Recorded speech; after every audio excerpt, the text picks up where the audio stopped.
You're listening to Packers Talk Network. Packers Talk. You're listening to No Huddle Radio on the Packers Talk Radio Network, your home for in-depth and thoughtful Packers analysis. I'm your host, Gil Martin. My co-host is my good friend, Sean Tien. In addition to this show, I write for the PackersPost.com and Cheesehead TV. Sean was a TV sportscaster in Minnesota.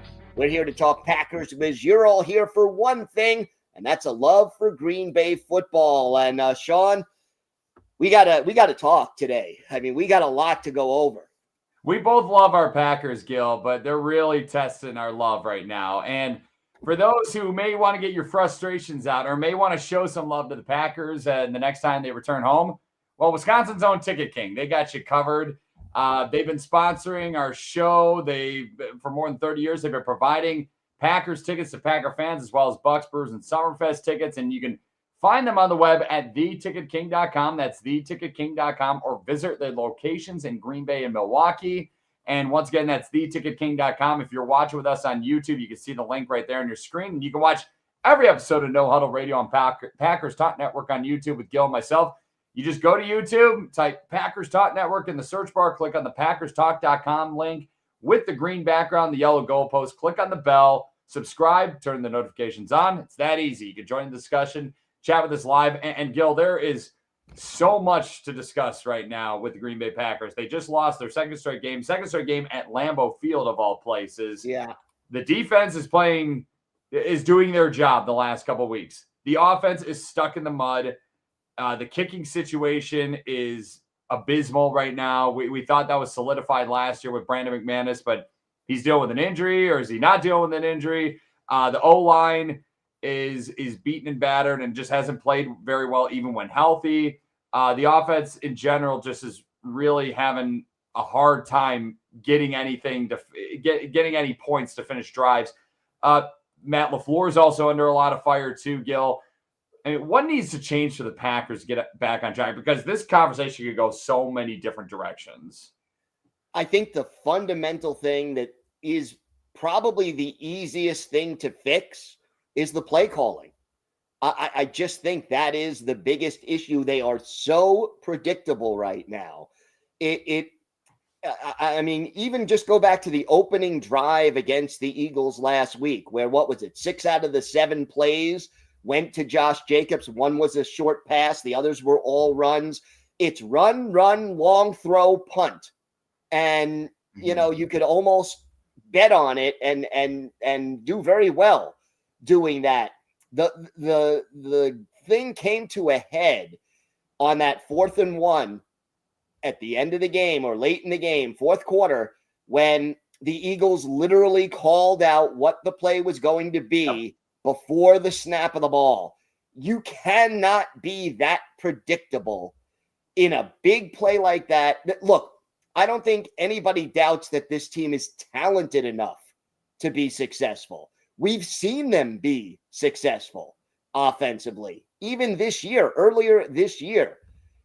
The play calling is something that is completely within the control of Matt LaFleur and his coaching staff right now, and it's something that needs to be fixed before it gets out of hand. I think play calling, obviously being a little predictable, is definitely a problem right now.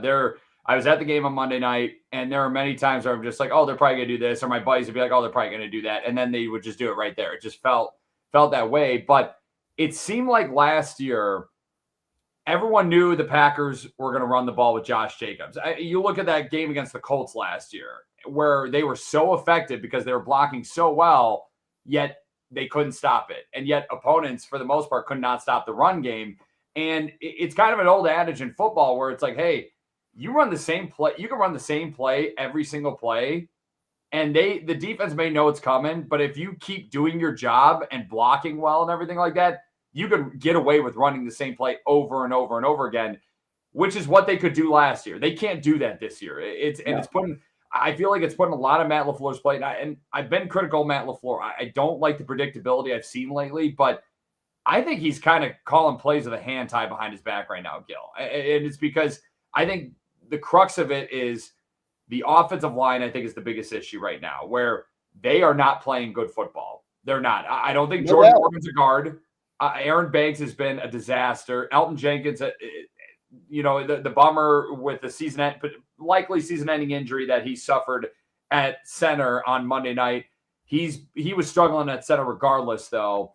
And the thing is, the offensive line is just not playing good football. And I think it really boils down to that offensive line has got to play better, because if you look to Jordan Love barely had any room to step up in the pocket on Monday night. There weren't a lot of running lanes. They were so limited with what they could do. They can't let routes develop down the field, even though I want to see them chuck the ball down the field more, but there's no time. There were countless times I felt like on Monday night watching in the stands where it's like, my goodness, Jordan Love literally does not have any time to step into a throw. He's in the back set of his drop steps, and he's got to let go of it right away, or else he's getting smacked. It's coming down to the O-line for me. See, I think the O-line is a huge problem, but I want to take what I said and what you said and meld them together, because the struggles of the offensive line. So then the coaching staff needs to game plan around those weaknesses. And what we saw last year, and you alluded to the Colts game, I think that's the perfect example. The Packers knew they could not trust, or they didn't know how much they could trust Willis to throw the ball. They were going to run the football. So a game plan was devised to work around what they knew they could do.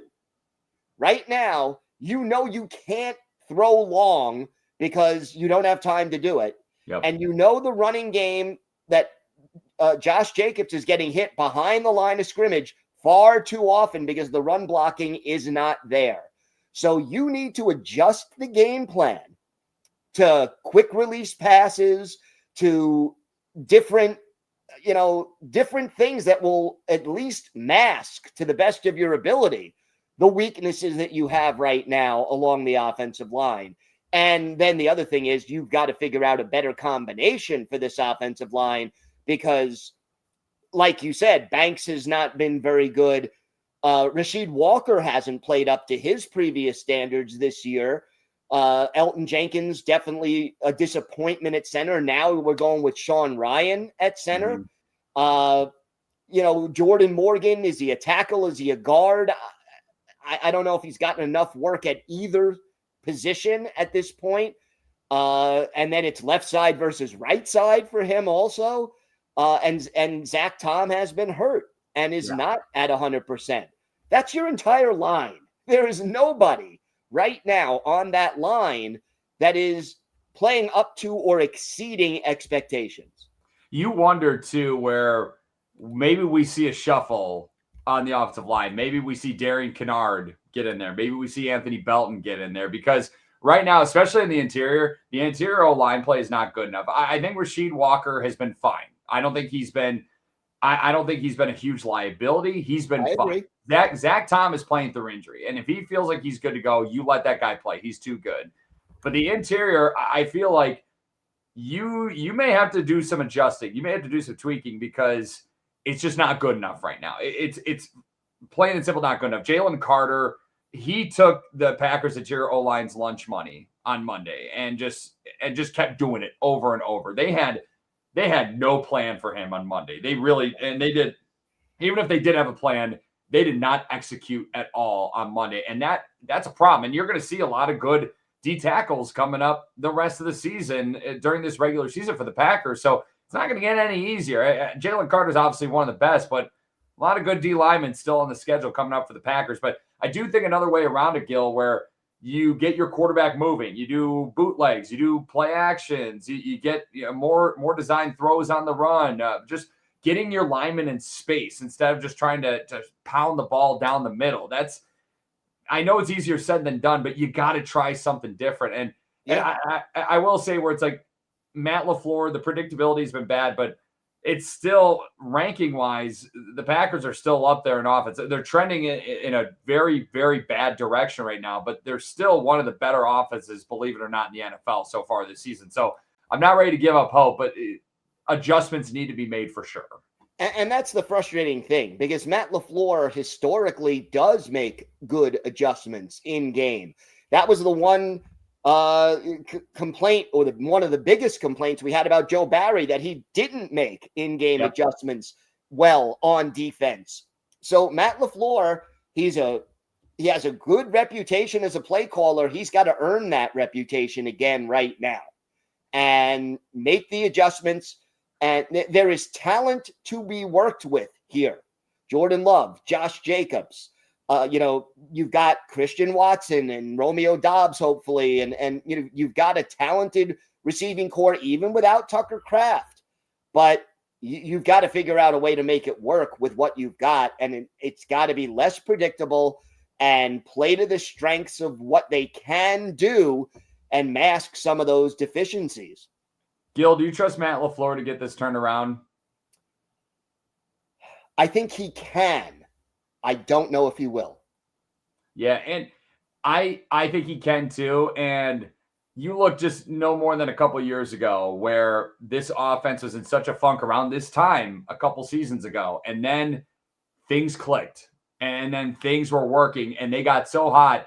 And they had no business going into San Francisco and nearly knocking off the eventual NFC champion Niners. But they almost did because things were clicking and guys were doing their job and just things seemed a lot more seamless. And right now it just seems like it reminds me so much of the middle of the 2023 season where it seemed like the Packers couldn't get out of their own way. They were, 3-6, essentially. The Packers right now are 5-3-1. So they're in a better spot than they were a couple of years ago, even though they're dealing with these same struggles that we saw a couple of years ago where the offense just couldn't get out of their own way. They couldn't figure it out. They couldn't get the ball in the end zone. And I feel like I could believe in Matt LaFleur because we've seen it before that they've been able to adjust. And I will say this too, Gil, where I know we're midway through the year, but it's good to play really bad football right now. I want to be playing our best football December and January, when it really, really counts, when these games are really going to become really critical.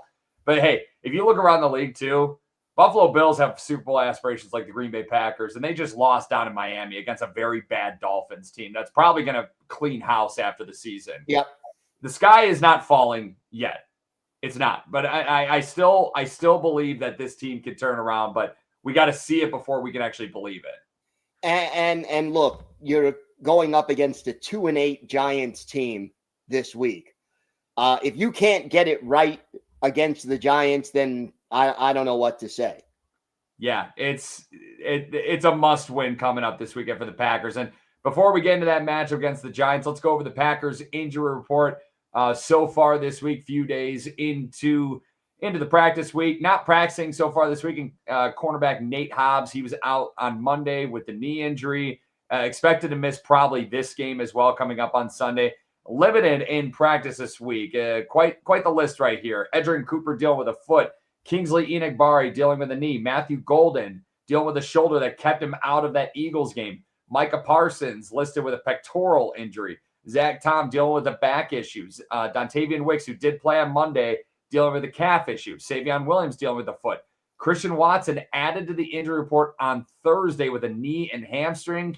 Not good. The knee, obviously, we figured he would be listed with that coming off the ACL tear. For the hamstring, he had a lot of issues with those in the past. Hopefully that's not flaring up. But good news here, though. Lucas Van Ness, limited participant in practice on Thursday. It's the first time, Gil, he has participated in practice in some kind of capacity since his foot injury against the Bengals in Week 6. They could really use his depth on the D-line. And then full participant so far this week, wide receiver Romeo Doubs. He left Monday's game with a chest injury. He's been practicing all week.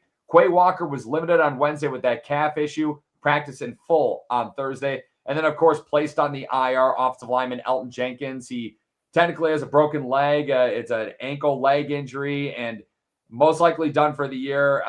It doesn't sound very promising that he'd even be back for the playoffs. So big loss right there on the O-line for the Packers, and hopefully not the last game we see Elton Jenkins in a Packer uniform.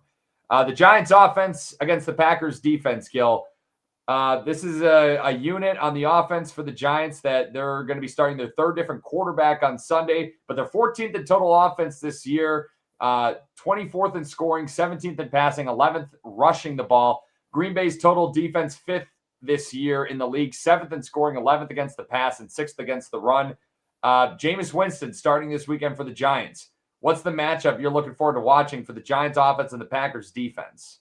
I got to start with the Packers pass rush going up against and getting pressure on Jameis Winston and, Micah Parsons, Rashawn Gary, Andrew Thomas, as you mentioned, probably their best blocker, but the Packers have to get pressure. We know all about Jameis Winston. He is a high risk, high reward player. He can beat you deep, but boy, when you get pressure on him, he's thrown as many as 30 interceptions in a season. The last year he was a starter.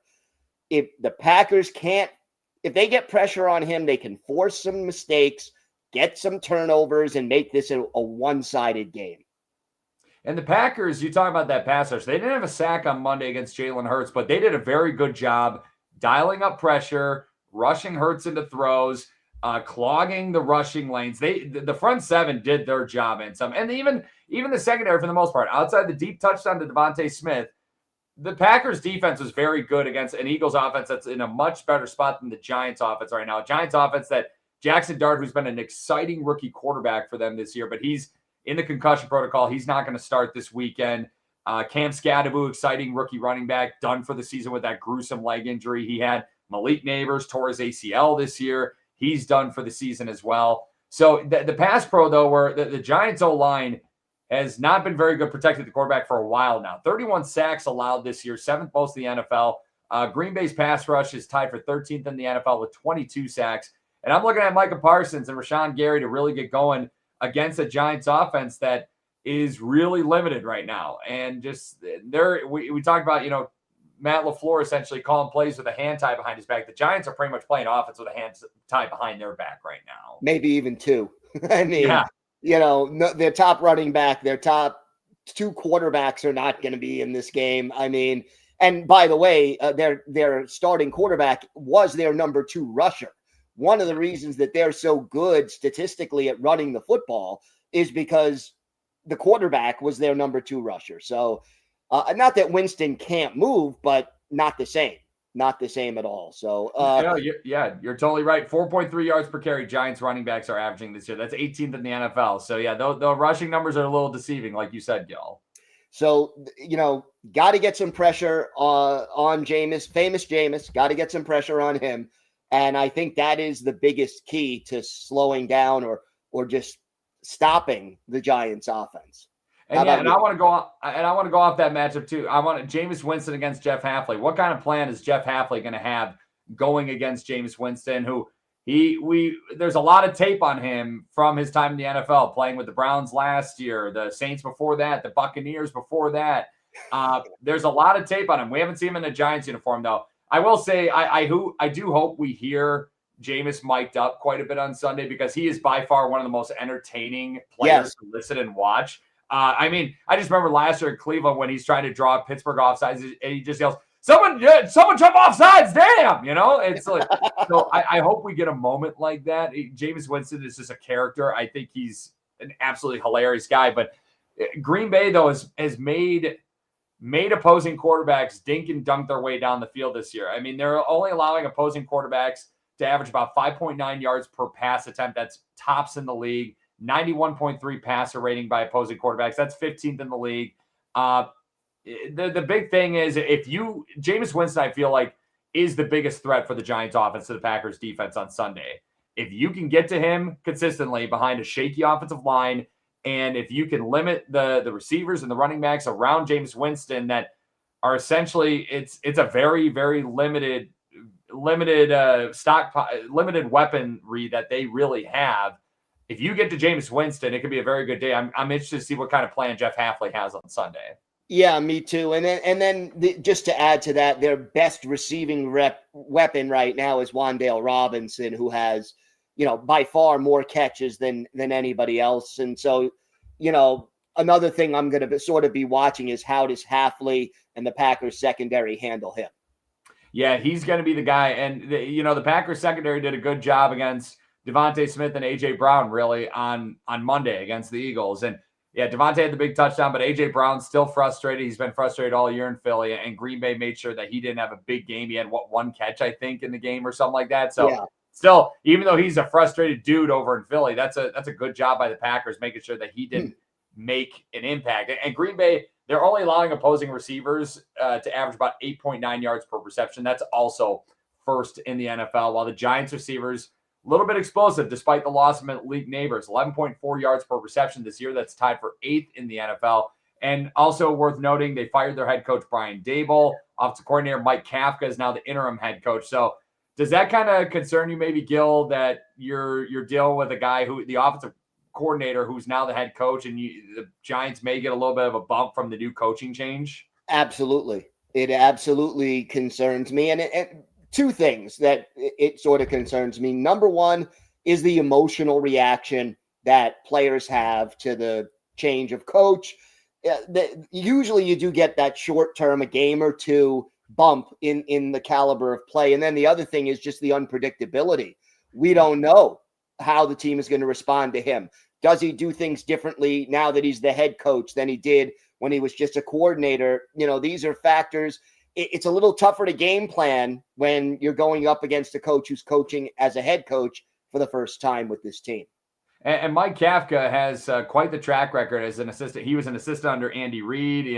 Brian Daboll was very well respected in Buffalo. Obviously him working with Brian Daboll, that helps. And Mike Kafka is auditioning for a head coaching job right now. Yep. So and he's leaving everything out there. The Giants aren't going to go to the playoffs. So we could see a lot of trickeration, a lot of random stuff that we haven't seen all year. And we got to have a plan ready to go for that. Now, the Packers offense against the Giants defense. This Packers offense somehow still 12th in total offense this year, despite the last 2 weeks being absolutely abysmal. The Giants, you think that their defense is the strength of this team, but they're 29th in total defense this year, Gil.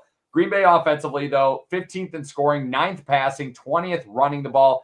The Giants defense, 27th in scoring, 23rd against the pass, 31st against the run. And Gil, I'm assuming that's kind of the matchup that you're circling right there, is getting Josh Jacobs going in this Packers offense on Sunday. Absolutely. If you can't run the ball against the New York Giants in this game, you can't run the ball.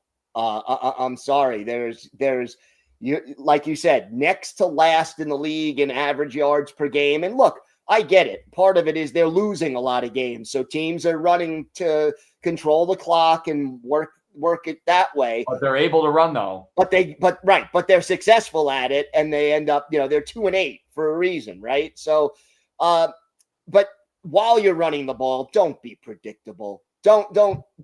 Just don't. Yeah.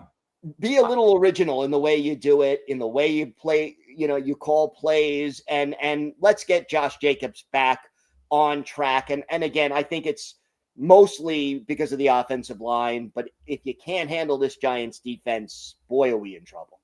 I feel like it's going to be interesting to see the Packers approach to the run game on Sunday against a Giants front seven that has been very poor against the run this year. Also worth noting, Giants opposing ball carriers averaging 5.5 yards per carry this year. That's tied for worst in the NFL with the Buffalo Bills. Absolutely atrocious so far this year for the Giants.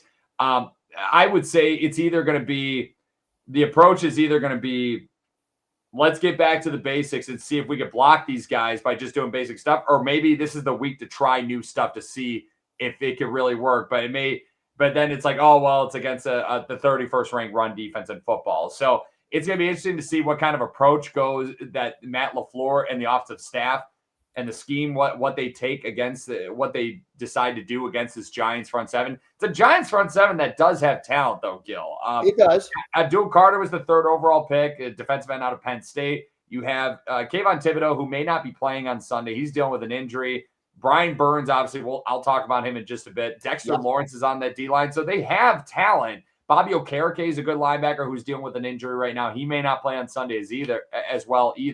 But it's interesting. It's more bigger names than actual production. The production's been very poor, and this is kind of a get-right game for the Packers in general, but mainly for the Packers rushing offense. Has to be. It has to be. Yeah, and I would say the matchup that I'm looking forward to, Gil, more than anything, it's the Packers pass pro, or just blocking in general against Brian Burns. Brian Burns is the one guy on this Giants defense who can ruin the game for the Packers offense. The Giants defense has not been very good this year. Brian Burns is not the reason why they have been a bad defense. He has 11 sacks. that's tied for first in the NFL with Myles Garrett. 15 tackles for loss, 2 forced fumbles, 6 pass deflections. He has more than half the Giants' sacks this season, Gil. He is the defensive line for this New York Giants football defense. And you got to go all out to make sure that Brian Burns doesn't wreck this game. You got to send multiple blockers, multiple guys at him at all times, because you let that guy get going, it's going to be a long day for the Packers on offense. And I'm going to take it even a step further. The running backs have to help out in pass pro. Yes, they do. It has been a big problem. Chris Brooks has been the best of the bunch, and I'm a big Josh Jacobs fan, but come on, he has missed some assignments on pass pro and blitz pickup that have made me so frustrated. Chris Brooks hasn't played. Yeah, I know. He's barely seen the field. And he's your best blitz pickup guy and pass pro guy out of all the running backs. And I get the fact that you want to get Josh Jacobs involved as a receiver a little bit, but he really missed some assignments over the last few games when it came to pass protection. Yeah, you hope that the Packers learn from the Cleveland game, where Myles Garrett has a better supporting cast around him, I think, in Cleveland on that D-line. But the D-line is the strength of the New York Giants, and that really concerns me, especially given the state of the Packers O-line right now. Yep. The Packers O-line doesn't play better. Brian Burns, Dexter Lawrence, this front is going – Abdul Carter, this front is going to feast on Sunday against this Packers offense. And if that happens, I don't even want to think about what the results could be, because I'll tell you right now, we were joking about a month ago how they always score 27 points. I'd love to see 27 points right now. I'd love to see 14 points. I'd love to see 20 points, 17 points, just enough points to win the game. They've lost 3 games this year, and the defense has allowed 13 points, 16 points, and 10 points. Yep. Come on, man. Defense is doing their part. Offense, time for you to do your part as well.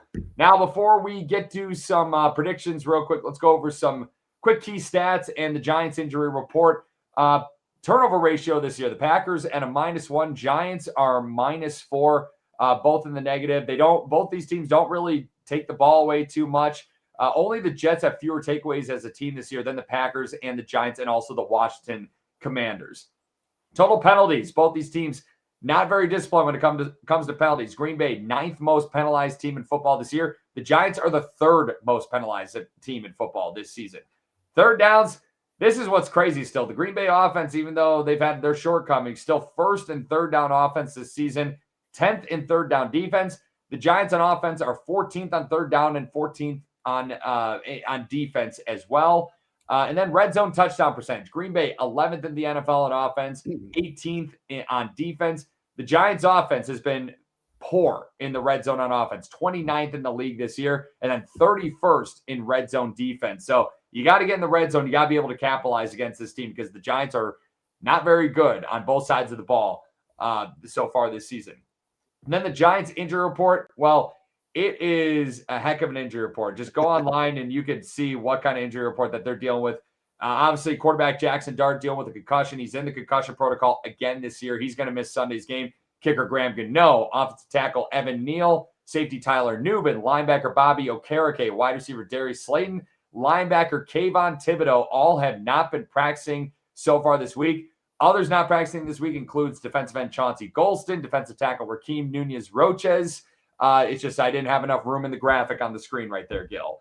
Limited so far this week, cornerback Paulson Adebo, tight end Daniel Bellinger, center John Michael Schmitz, linebacker Victor Demukish, I don't know how to say that, linebacker Neville Hewitt, and offensive guard Jermaine Elaminor. And then on the IR PUP list for the Giants this year includes wide receiver Malik Neighbors, running back Cam Scadaboo, linebacker Chris Board, safety Anthony Johnson Jr., former Packer Anthony Johnson Jr. Familiar name. That's right. And linebacker Micah McFadden. These are the names amongst 12 players currently on the IR for the New York Giants right now. They are just beaten and battered. It's been a rough year. They've blown 3 double-digit fourth-quarter leads also this season. So, yeah, it's been a rough year for Big Blue.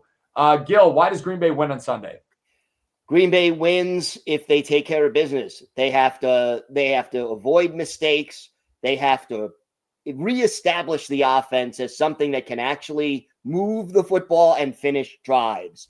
Their red zone offense has to be better. If they can do that, I think they win the football game. I think they win if the offense just finishes drives with scores. It could be field goals. It could be touchdowns. Just finish with putting points on the board. Defense, do your part. Keep them on the end zone. That's why Green Bay wins. Why does Green Bay lose?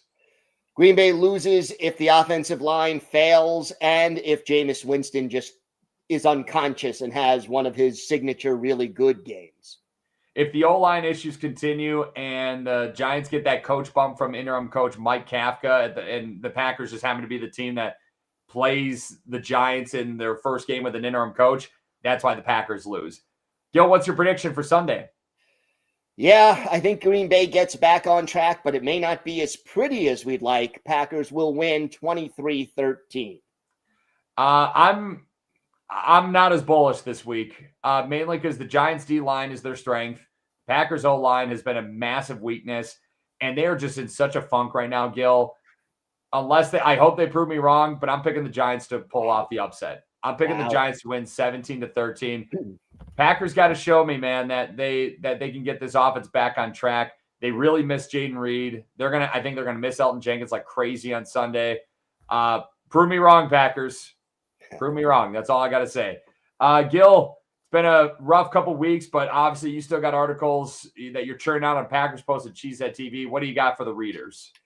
Over on the Packers Post, I took a look at 4 reasons why the offense is playing so poorly and how to fix it. Only 4?